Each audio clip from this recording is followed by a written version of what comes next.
स्त्री को इस सृष्टि का सबसे अबूझ रचना माना गया है। स्त्री की प्रकृति को समझना मुश्किल ही नहीं, नामुमकिन सा लगता है। ऐसा भी कहा जाता है कि खुद भगवान से भी इसकी रचना को समझने में चूक हो जाती है। दोस्तों, इस वीडियो में मैं आप लोगों को बताने जा रहा हूं कि स्त्री के रचना के समय ऐसा क्या विचित्र हुआ था। भगवान को भी स्त्री की रचना में काफी समय लगा था। देवदूत भी स्त्री की रचना में लग रहे समय को लेकर भगवान से सवाल करने लगे थे। दरअसल भगवान को स्त्री की रचना करते हुए 6 दिन बीत चुके थे, फिर भी रचना अभी अधूरी थी। यह देख देवदूतों ने भगवान से पूछा कि हे भगवान, स्त्री की रचना करने में आपको इतना ज्यादा समय क्यों लग रहा है। तब भगवान ने जवाब दिया कि क्या तुमने इसके सभी गुण देखे हैं। ये मेरी वो रचना है जो हर हालत में डटी रहेगी। स्थिति चाहे कैसी भी हो, ये सबको खुश रखेगी, अपने परिवार और बच्चों को एक सा प्यार देगी। इसमें बीमार होने पर भी कई घंटे काम करने की क्षमता होगी। यह पूरे परिवार को एक साथ लेकर के चलेगी। भगवान की बातें सुनकर देवदूत हैरान हो गए। फिर उन्होंने पूछा कि क्या यह अपने दोनों हाथों से इतना कुछ कर सकती है भगवान। भगवान ने जवाब दिया, बिल्कुल, इसलिए तो यह मेरी सबसे अद्भुत रचना कहलाएगी। यह सुनकर देवदूत ने पास जाकर भगवान के उस रचना को हाथ से छूकर देखा।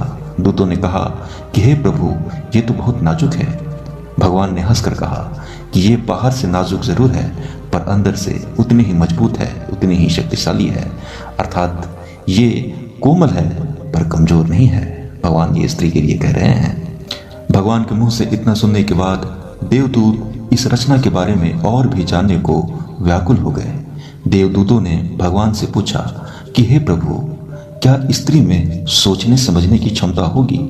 प्रभु ने कहा, यह न केवल सोच सकेगी, समझ सकेगी, बल्कि इसमें हर समस्या से मुकाबला करने की क्षमता होगी।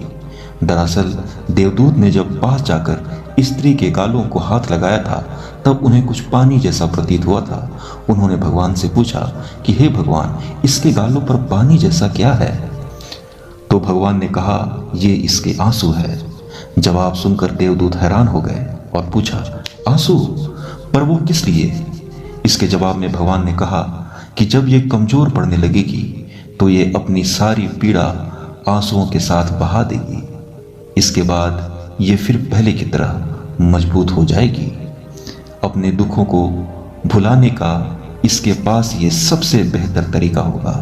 साथ ही भगवान ने कहा कि यही इसकी ताकत होगी। देवदूत ये सुनकर भगवान से कहता है, भगवान, आप तो महान हैं।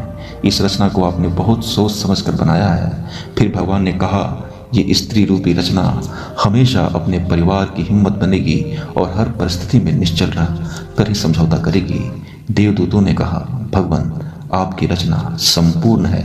भगवान ने जवाब दिया कि नहीं, अभी इसमें एक कमी है, और वो ये कि ये अपना ही महत्व भूल जाएगी। ये अपना ही महत्व भूल जाएगी कि वो कितनी खास है।